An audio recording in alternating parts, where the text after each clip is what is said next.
LiberalViewer presents. So, welcome to the August 12th edition of LiberalViewer Monday Media Mix-Up. Thanks for joining me and Cheech the kitten here. We'll be using the 9 best, most newsworthy clips I picked out from the Sunday morning news analysis shows from the big 5 corporate outlets of ABC, NBC, CBS, CNN, and Fox News, the so-called corporate media here in the United States, for what should be a really educational, informative, fair use media criticism and political commentary show for you all today. Sorry, I only gave you half an air quote. Here's the kitten air quotes. I think that the kitten is ready to get down, and we can get to the topic of the video, which is Kamala Harris-Tim Walz win the week as Donald Trump, JD Vance struggle. And you may remember a couple weeks ago, the main topic was Republicans have bad week as Kamala Harris unites the Democratic Party. That was like her first good week. Now she's had like 3 good weeks, and there are basically only 12 weeks left till the election, and only a few weeks left till the earliest of the early voting starts. So Kamala Harris is in a very good position to win the election right now. That doesn't mean that she's going to win. There are many things that are still going to happen. She's got her convention coming up. There are possibly going to be debates. There are things that could change the momentum, but right now it's all on the side of Kamala Harris. And I'm mainly going to show you how JD Vance struggled on the Sunday morning shows. He did 3 of the big 5 outlets. Of course, there was no Meet the Press on Sunday. I forgot to say that. There were only 4 corporate outlets that I took clips from. But the other big stumble is Donald Trump. He hasn't been out in the swing states. He held this weird press conference on Thursday at Mar-a-Lago where he said a whole bunch of crazy stuff, including the clip I'm going to show you for the political comedy clip this week. This is from, by the way, down in the video description, you can not only see brief summaries of all 9 of my clips, you can see the sources of all the clips, including the entire Trump Mar-a-Lago news conference on the C-SPAN website, which is where I took this 2-minute clip. One of the weird things about the press conference is that the reporters asking the questions did not have microphones that gave them the ability to be heard by Trump or anybody else. And so you can't really hear the questions, which I think is the way Trump likes it. That's the way he used to do it in his presidency. But if you listen carefully, as I did, you probably won't be able to hear it here, but it's like a question about, you think you had a peaceful transfer of power. Was that a peaceful transfer of power last time? And something about the peaceful transfer of power, which leads to the craziness about crowd size for some reason that you can see over here.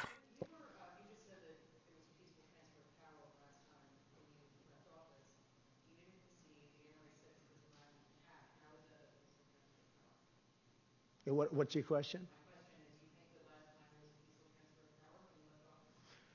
No, I think the people that, if you look at January 6th, which a lot of people aren't talking about very much, I think those people were treated very harshly when you compare them to other things that took place in this country where a lot of people were killed. Nobody was killed on January 6th. But I think that the people of January 6th were treated very unfairly.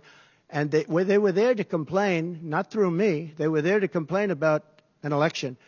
And, it's very interesting. The biggest crowd I've ever spoken to, and I said peacefully and patriotically, which nobody wants to say, but I said peacefully and patriotically. The biggest crowd I've ever spoken to, and you've seen, Maggie, I was at the mall. I was at the Washington Monument. I was at the whole thing. I had crowds. I don't know who's ever had a bigger crowd than I have, but I had it many times. The biggest crowd I've ever spoken before was that day. And I'll tell you, it's very hard to find a picture of that crowd. You see the picture of a small number of people relatively going to the Capitol, but you never see the picture of the crowd. The biggest crowd I've ever spoken. I've spoken to the biggest crowds. Nobody's spoken to crowds bigger than me. If you look at Martin Luther King, when he did his speech, his great speech, and you look at ours, same real estate, same everything, same number of people. If not, we had more. And they said he had 1 million people, but I had 25,000 people. But when you look at the exact same picture, and everything's the same because it was the fountains, the whole thing, all the way back to from Lincoln to Washington, and you look at it, and you look at the picture of his crowd, my crowd, we actually had more people. They said I had 25,000, and he had 1 million people, and I'm okay with it because I liked Dr. Martin Luther King. Yeah. So, yeah, he claims that his crowd on January 6th was as big as Martin Luther King's March on Washington crowd, which is ridiculous, of course. But that wasn't like the end of his obsession with the crowd size, because, Kamala Harris and Tim Walz have been getting larger and larger crowds as they've been going through these swing states that Trump has somehow been avoiding, or for some reason I can't understand has not been going to. You can see on his TruthSocial account, and I put a link down to this so you can see it yourself. He posted this weird conspiracy theory. I don't know if you can read this here. It says, has anyone noticed that Kamala cheated at the airport? There was nobody at the plane, and she AI'd it and showed a massive crowd of so-called followers, but they didn't exist. She was turned in by maintenance work at the airport when he noticed the fake crowd picture, but there was nobody there, later confirmed by the reflection of the mirror-like finish on the vice presidential plane. She's a cheater. She had nobody waiting. I mean, it goes on. And of course, this is totally false. There was like all sorts of media there. There was, TV cameras. You could see it live on CNN at the time. It's totally ridiculous. But well, the idea that he thinks he can get away with telling lies that big with where there were thousands and thousands of witnesses proving him wrong just shows like how delusional he's gotten, and I guess some of his most ardent supporters. But that was one of his stumbles, and I'm going to show he had another stumble on the abortion issue that JD Vance tries to clean up. I'll show that will be clip 9, I believe. I also have a brief look at when some of these stumbles made it onto Fox News. When Juan Williams in a panel discussion mentioned the crowd size thing, he mentioned this weird claim about being in a helicopter crash with Willie Brown, which never happened, although the Fox News host Shannon Bream comes to Trump's defense still, claiming that somehow maybe it happened. We're waiting for the flight logs on that. You'll see that's clip 6, but first I need to show you the news summaries from longest to shortest. The only one that's over a minute is Fox News Sunday, and they didn't really focus on the same things as the other news stories. They basically, there's this New York Times Sienna poll that shows that Kamala Harris is 4 points ahead of Trump in Michigan, Pennsylvania, and Wisconsin, the big 3 blue wall states. That's within the margin of error of the poll. It's like 4.2% is the margin of error, but it's right at the edge of the margin of error, which may be one of the reasons that Trump is going so crazy. And in the internal parts of the poll, it shows that Kamala Harris is within like 5 or 6 points of Trump on the economy and immigration, which Biden, he was like 20 plus points away from Trump on those issues. And that, I think, that's a long way of explaining why I believe that the two main things that Fox News focuses on in their news story here, they have Trey Yingst reporting from Israel, which to do the story that they think will divide the Democratic Party, the Biden administration support of Israel and the Gaza conflict. They try to make things look as bad as possible for the Biden-Harris administration, and push down those poll numbers a little is the only way I can explain why Shannon Bream, Trey Yingst, and Lucas Tomlinson spend 4.5 minutes reporting last week's news with very little talk about the Kamala Harris, Tim Walz campaign and their momentum and all of that, which I'll talk about with you a little more after we watch that clip together over here. Hello from Fox News in Washington. A look at your headlines quickly. International outrage is growing after Israel hit a school reportedly being used to shelter Palestinians in Gaza early Saturday, killing at least 90 people. Israel says Hamas and Islamic Jihad militants were operating a command and control center within the school. Israel has ordered new mass evacuations from a humanitarian zone in Khan Yunis in southern Gaza, where the IDF says Hamas has been firing rockets. And Iran not backing off threats of revenge against Israel despite international calls not to broaden the Middle East conflict. Elite Revolutionary Guards are holding military drills in western Iran that will continue until Tuesday. In a moment, we'll get reaction from Senator Tom Cotton and Congressman Jason Crow. But first, get to our team coverage with Lucas Tomlinson at the White House and Trey Yingst in Haifa, Israel, where we begin with you, Trey. Good morning. Shannon, good morning. A dangerous waiting game is unfolding right now across the Middle East. Israel is still bracing for an attack from Iran and its proxies, as U.S. officials are reportedly scrambling to put together a ceasefire agreement between Israel and Hamas. The key date to look at here is August 15th, this Thursday, when Egyptian, Qatari, and American negotiators are set to meet. The gathering is largely seen as a last-ditch effort to end the war in Gaza and avert the situation unraveling into a wider regional conflict. Reports indicate CIA Director William Burns will lead the American negotiating team, while U.S. Secretary of State Antony Blinken is looking at a trip to the region this week. The X factor in the entire equation is Hezbollah, Iran's largest proxy that has launched daily attacks against Israel since October 8th.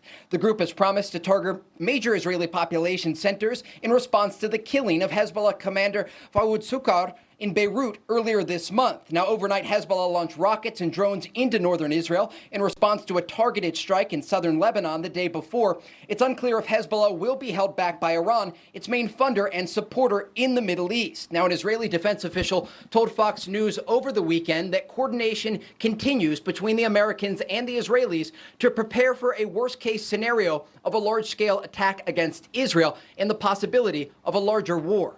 Shannon? Trey Yingst reporting from Israel. We will join you again live in just a little bit later in the show. Trey, thank you. We go now to Lucas Tomlinson live at the White House. Hello, Lucas. Shannon, Vice President Kamala Harris gave unscheduled remarks late yesterday where she addressed the war in Gaza and the importance of ending it soon. Yet again, there are far too many civilians who have been killed. I mean, Israel has a right to go after the terrorists that are Hamas. But as I have said many, many times, they also have, I believe, an important responsibility to avoid civilian casualties. And the president and I have been working on this around the clock. We need to get the hostages out. We need a hostage deal, and we need a ceasefire. President Biden enjoyed some downtime at his beach house in Delaware, where he gave a familiar one-word warning to Iran. What's your message to Iran?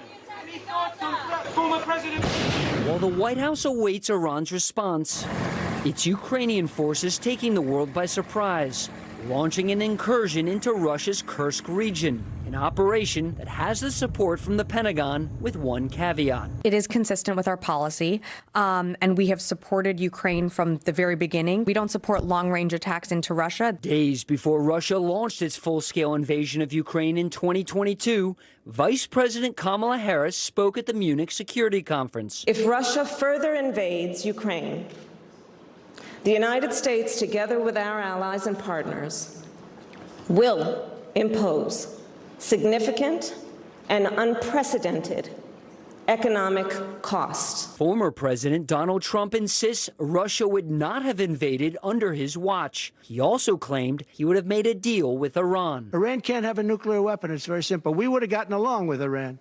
I was looking forward to it. I was fine with Iran. You know, we hit them a couple of times pretty hard. Officials say Iran and its proxies are not likely to launch a major attack on Israel until after the Olympics. The closing ceremony is later today. Shannon? All right, Lucas Tomlinson from the White House. Lucas, thank you. Joining us now, Arkansas Senator Tom Cotton. So yeah, that was, for some reason, the foreign policy news was the main news on Fox News. I think because they think that is what they can report that will hurt the Harris-Walz ticket the most. I mean, I was surprised they didn't throw in something about the border. That's why in the intro, for some reason, I thought they had just said something about the border, but it's not there. But still fairly biased, and I think it still qualifies as the type of news reporting you'd expect to get from the propaganda outlet for the Republican Party. And let's compare it to the other three news summaries, which were all very short this week. The longest, that was over 4 minutes. This is slightly under a minute from This Week with George Stephanopoulos, Jon Karl, basically reporting on what I told you, this new New York Times Sienna poll showing that the Harris-Walz ticket is pulling ahead and has had another good week over in this clip. Good morning. Welcome to This Week. What a difference a few weeks makes. Before President Biden dropped out of the presidential race, that was 3 weeks ago today, Democrats were discouraged. Republicans were on a roll, and it looked like Donald Trump was well on his way to winning back the White House. Now, a new New York Times Sienna poll of the battleground states likely to determine who will win shows that the Kamala Harris-Tim Walz ticket has the momentum, leading Trump-Vance by 4 points among likely voters in Michigan, Pennsylvania, and Wisconsin. That's a dramatic change after what the Times is calling the worst 3 weeks of Donald Trump's 2024 campaign. After a rough start as Trump's running mate, JD Vance is now leading the Republican effort to define the Harris-Walz ticket and to regain the momentum. I caught up with him this weekend at his home state of Ohio. We started with the state of the race.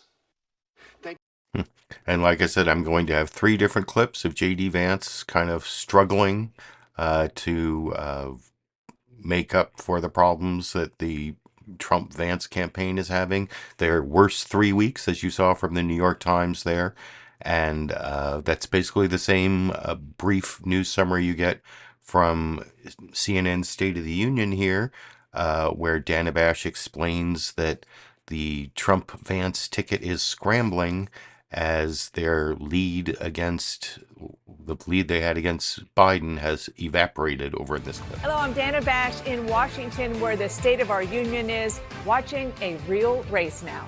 Vice President Kamala Harris and Tim Walz are wrapping up a swing state blitz. Last night, she made her pitch to voters in Nevada as Harris works to capitalize on her momentum in the sprint to November in what is now a tied race. That change scrambled the campaign of Donald Trump and his running mate as they see the lead that Trump had over Joe Biden evaporate. Yesterday, I sat down with Republican vice presidential nominee JD Vance in Ohio as he and Trump tried to.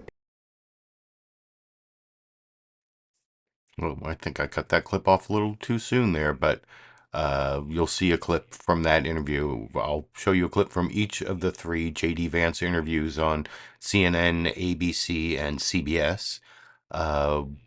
But first, I want to show you the last of the news summaries, and then I'll show you a brief Fox News clip. But this is CBS News Face the Nation, where Margaret Brennan apparently decided that the only news to report before going to the JD Vance interview was the claim from the Trump campaign that last June they were hacked by, their campaign was hacked by someone from Iran, which may or may not be true. We're still waiting to find out. Certainly not true just because the Trump campaign says it, but I'll talk about that a little more after we watch the final news summary together over here. Good morning and welcome to Face the Nation. Last night, former President Trump said that his campaign had been informed that one of his top advisors was hacked by the Iranian government. We've got a lot more on that ahead, but we begin with our interview with Mr. Trump's running mate, JD Vance. We sat down with him in Cincinnati Saturday morning before the news broke about the hack.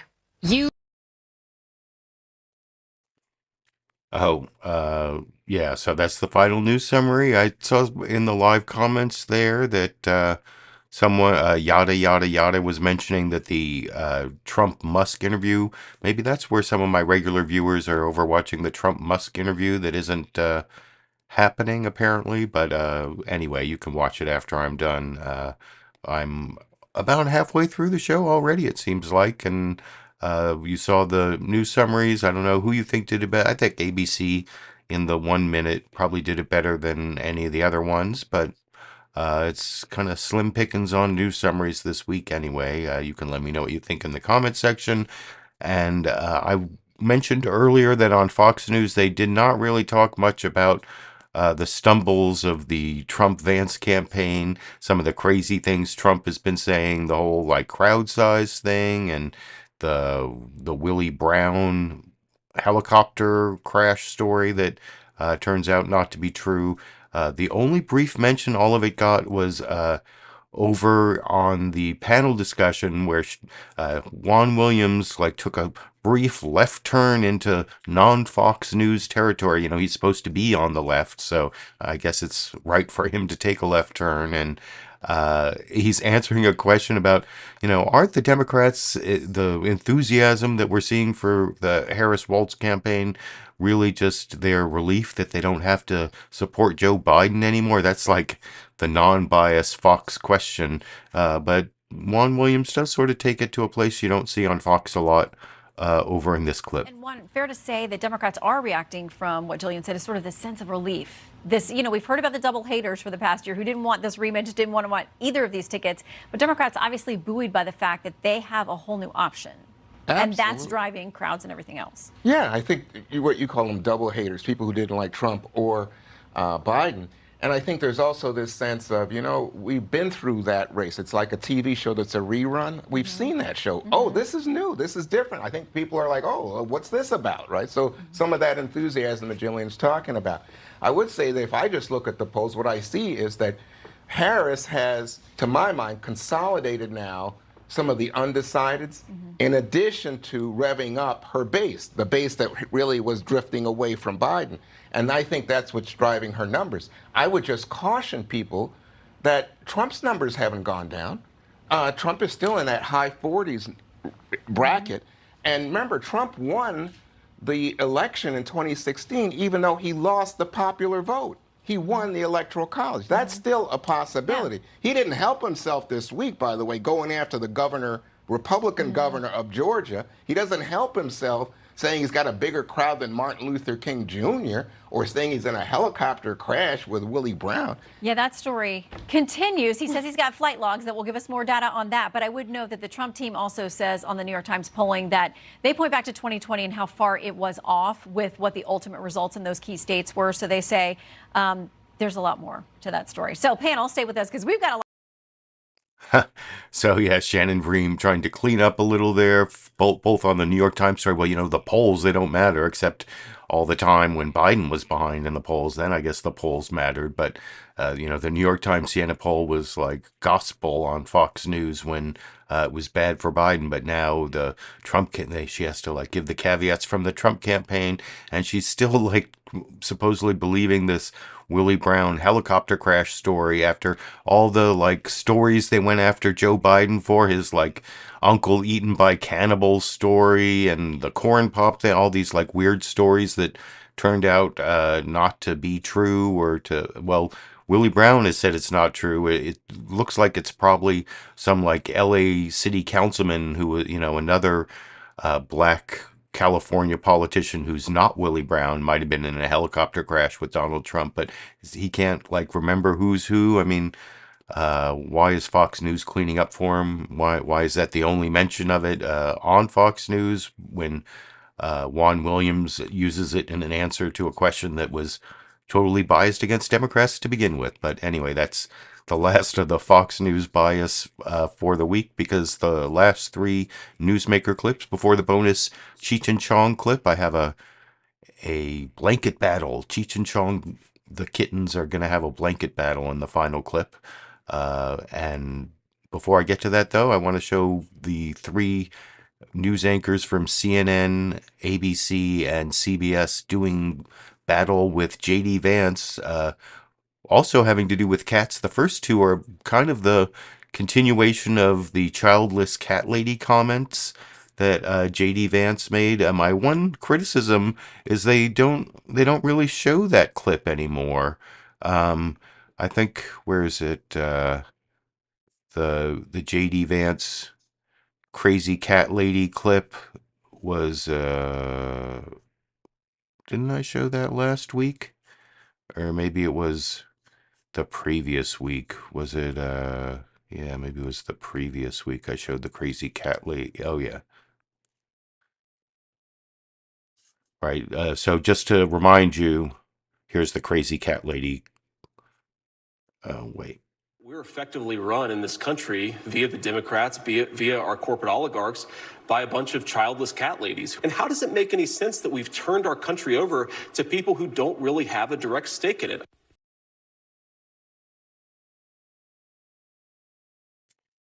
So yeah, that was the childless cat lady clip. Sorry, I had to import that on the fly there from a couple weeks ago. But he actually said it various different ways and different times, and even claimed that people who have children should have more votes than people who don't have children.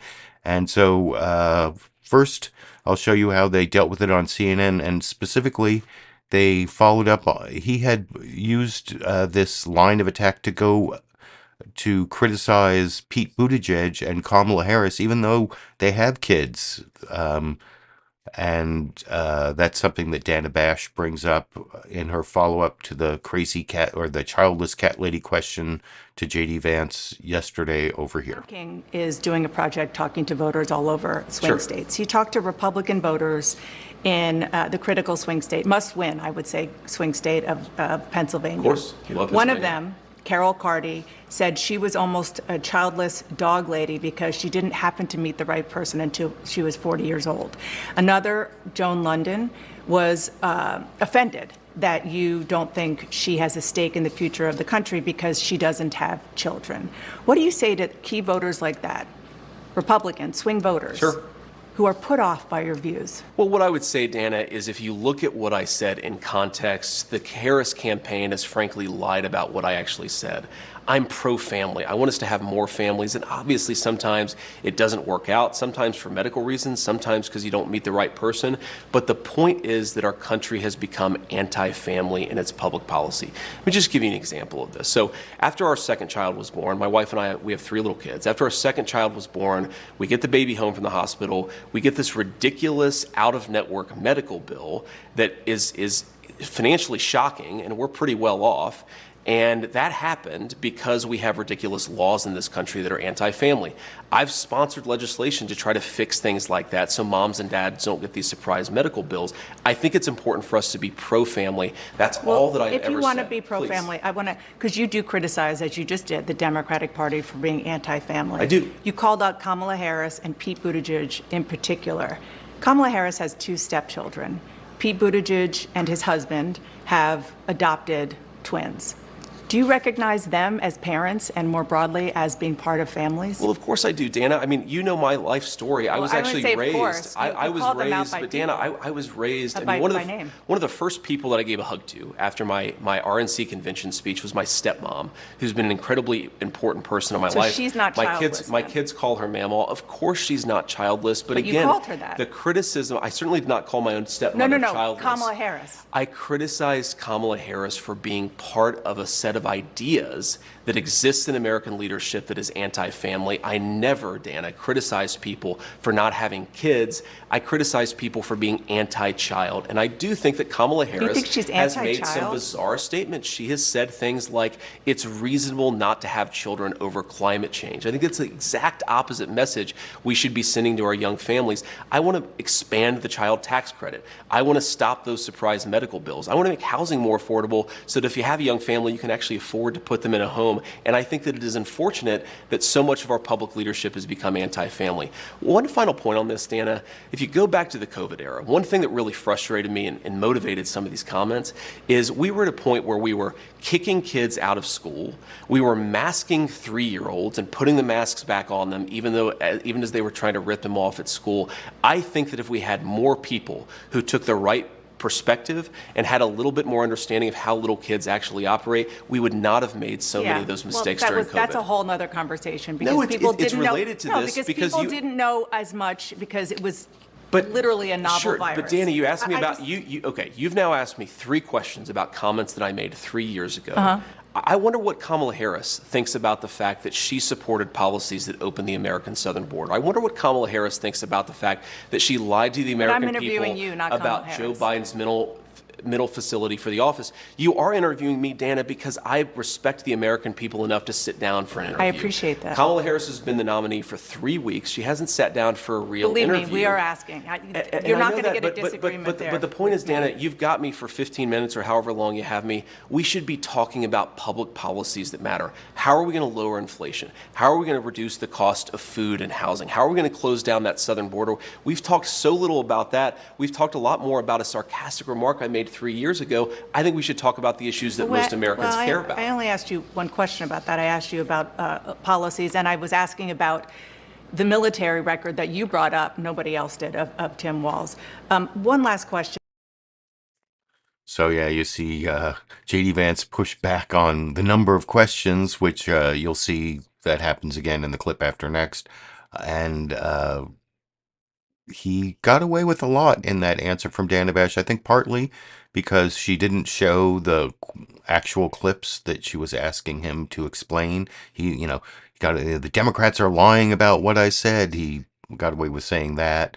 And so that definitely would have helped if she had shown those. And I mean, I don't know what he was talking about and whatever. I didn't think that was the greatest cross-examination. And the childless cat lady thing in and of itself has started to play out a little bit. Although I did like the way that Dana Bash brought up the attack on Kamala Harris and Pete Buttigieg's families as apparently not real families, but it didn't have as much impact without the actual quote, like I said. But the next clip from Jonathan Karl over on ABC's This Week with George Stephanopoulos, it's sort of an extension of the childless cat lady question, where Jonathan Karl asks about the policy that he proposed behind that of allowing people with children to have more votes than people without children, which is ridiculous and unconstitutional. And he almost seems to admit that during the answer. But once again, Jonathan Karl didn't actually play the clip of what he said. He just says, oh, the speech is online. You can go look at it. Well, thanks, Jonathan Karl. Why don't you show us what you're talking about in the clip? But I'll talk about that a little more after we watch that second JD Vance clip together over here. Let's focus on something that's gotten a lot of attention. I mean, this cat ladies comment. You talk about Democrat Party dominated by childless cat ladies. Put that aside. You also made a policy proposal. Yes. Which was why Tucker Carlson had you on for that interview. And you said you advocated giving extra votes to people with children, which seems a little... Well, John, it's not a policy proposal. It's a thought experiment, right? Democrats said we should give children the right to vote. Some Democrats had said we're going to give children the right to vote. And I said, well, if we're going to give the rights to the children, then we should actually just allow the parents to cast those votes, right? I trust a parent more with a decision like that than I do, say, a 14-year-old. So it's a thought experiment. There are, though, policy positions behind my view that the country should become more pro-family, right? One thing I learned as a dad is after our second child we brought home, we have 3 little kids, we got these ridiculous surprise medical billings from the hospital because we had chosen an out-of-network provider, of course, at this most stressful of all imaginable moments. I've actually introduced legislation to stop moms and dads from having to go through those surprise medical billings. We want to expand the child tax credit. There's so much that we want to do, John, to make the country more pro-family. And I think it is frankly shameful that the Harris administration has lied about what I actually said. Look, sometimes family doesn't work out for people, and that's okay. But I do think that Kamala Harris herself has pursued some anti-family policies, and that is a problem and something we ought to push back against. So I put aside whatever other people. I mean, I listened to your entire speech. I listened to the whole thing, and I saw, and you did say you weren't talking about people who physically can't have children. I mean, that's not what you were saying. Well, and sometimes it just doesn't work out, right? And it didn't work out. You did say that. You called it throat clearing, I think. You said, look, I'm not talking about that. But you did because say, I knew people would try to misrepresent it, so it's important to be clear. Let's look at what you exactly said. You Please. said, when you go to the polls in this country as a parent, you should have more power. You should have more of an ability to speak your voice in a democratic republic than the people who don't have kids. I mean, you are directly saying that people with kids should have more of a voice in our democracy. Thought experiment or not about how that is done, but that is the principle. And I mean, I could read on, but you are expressing a principle here. Again, John, it's a thought experiment. I've been a senator for 2 years. Have I proposed any legislation to the effect? Of course not. Sometimes people make remarks in response to something that somebody else has said. If it was a policy proposal, I would have made the policy proposal in my 2 years in the United States Senate. Now, I do think, John, to be clear here, because I think it's important to focus on what I actually said, I do think becoming a parent affects you in a very profound way. I've seen friends of mine, certainly in my own life, becoming a father does really give you this incredible perspective. You have this little life that you have to take care of. It's an amazing thing, and It does make you think differently about your responsibilities. So yeah, I absolutely do think that being a parent changes you in a profound way.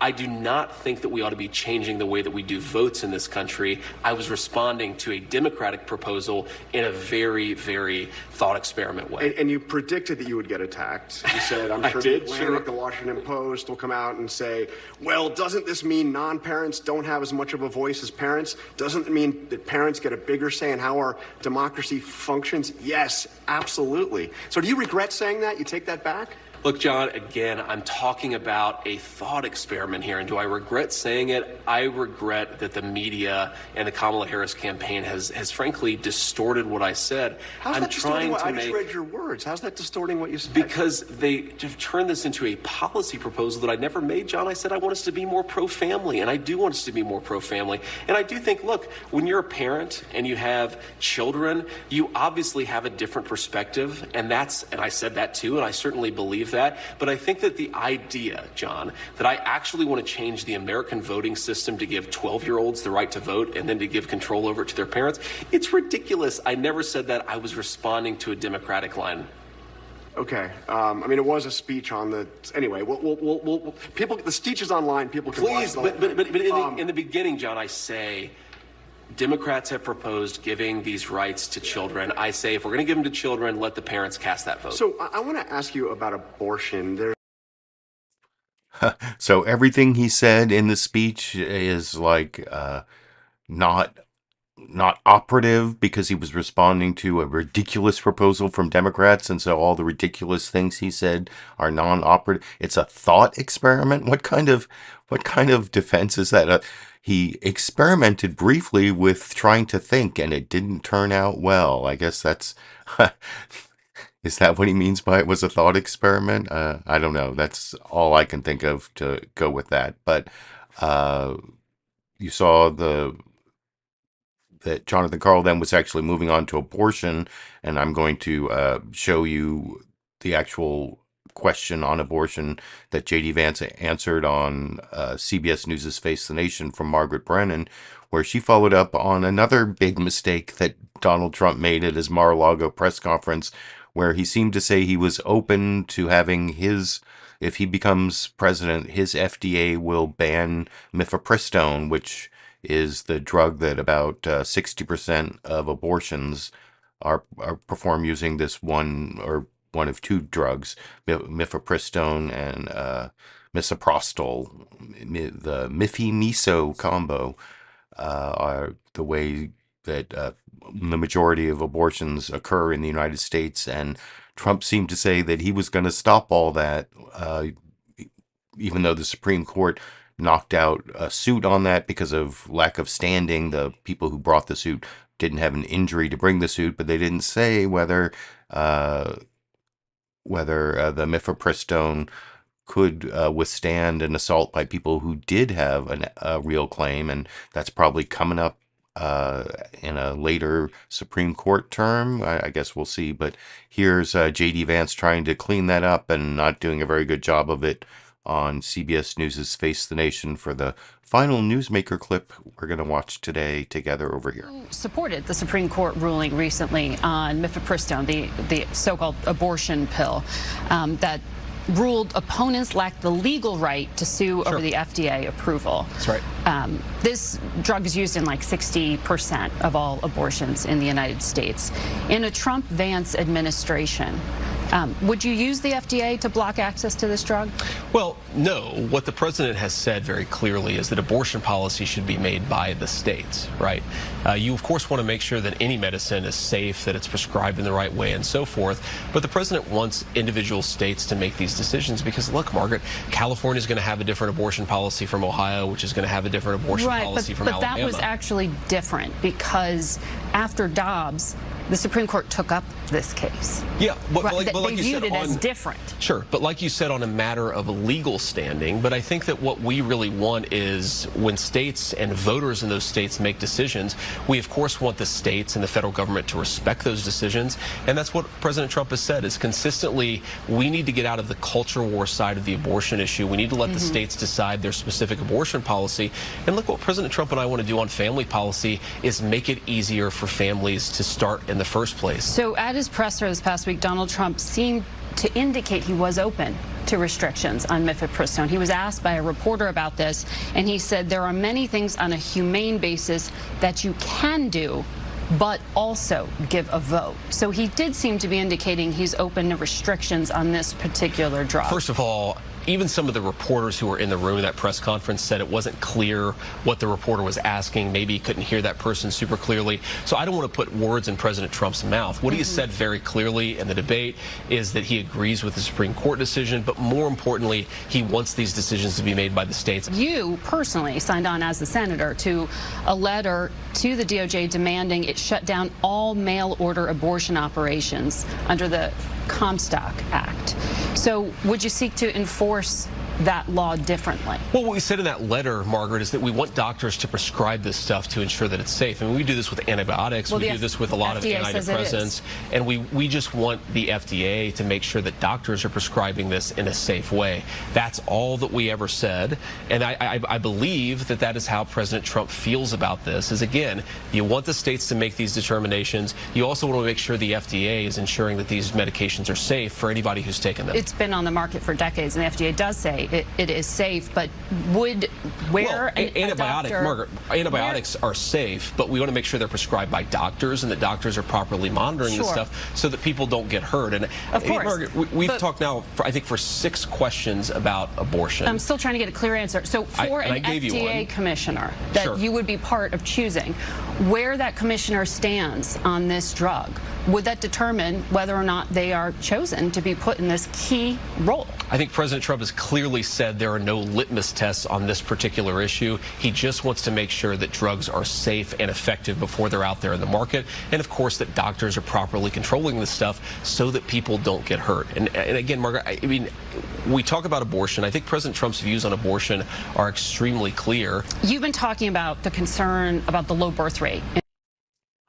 So yeah, I guess JD Vance kind of scared her into changing the subject. Too many questions on abortion, but those answers, he didn't really explain what he meant by safe and the doctor follow-up thing. It seemed like a whole bunch of like weaselly ways to explain why they're going to do everything they can to prevent women from obtaining these drugs for abortions. The mifepristone, the using the FDA, using the Comstock Act, which says you can't, like anything that refers to sex can't be sent in the mail. It's like this weird puritanical law from the 19th century that everyone thought was dead, but they're going to like bring back to stop people from getting abortions. It's more stumbles.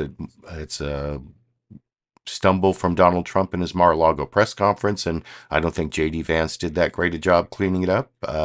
It's a reason why the Harris-Walz ticket is doing so well in terms of momentum and has won the last 3 weeks. That's the last clip I'm showing to support the thesis of the title of my video, which I believe is true. You can let me know if you agree or not, whether you appreciate the time and effort I put into picking out the clips and adding my media criticism and political commentary. And before I finish the program, I did promise a bonus Cheech and Chong the Kittens clip.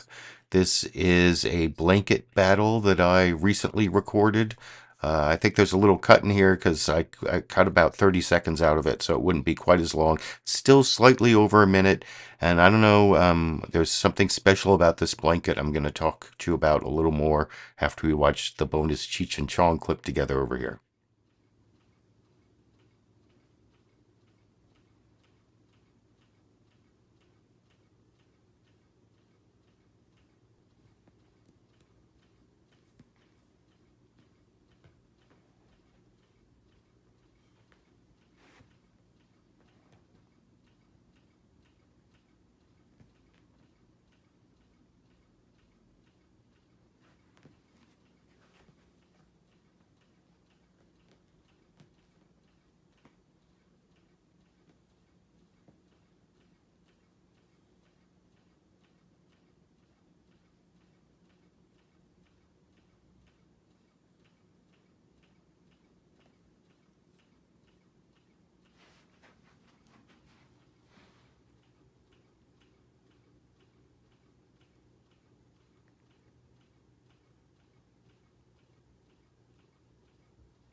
So there you go, though. Not a very vigorous battle, but it was a blanket battle. And one thing I noticed about that blanket, we've had that blanket for a long time. For my longtime fans who remember the Dash and Sandy clips, here's a picture of Sandy underneath that same blanket. 8 years ago this month, this is back from August 2016, our dog that passed away, Sandy, also liked to play in that blanket. So I just thought I would bring that up. I don't know, does that bring everybody down? We have a warm place in our heart for Sandy after our mourning period is over, I guess. But anyway, that's the end of the show. I will be back next Monday, which will be the beginning of the Democratic Convention, and then every Monday all the way through January 2025.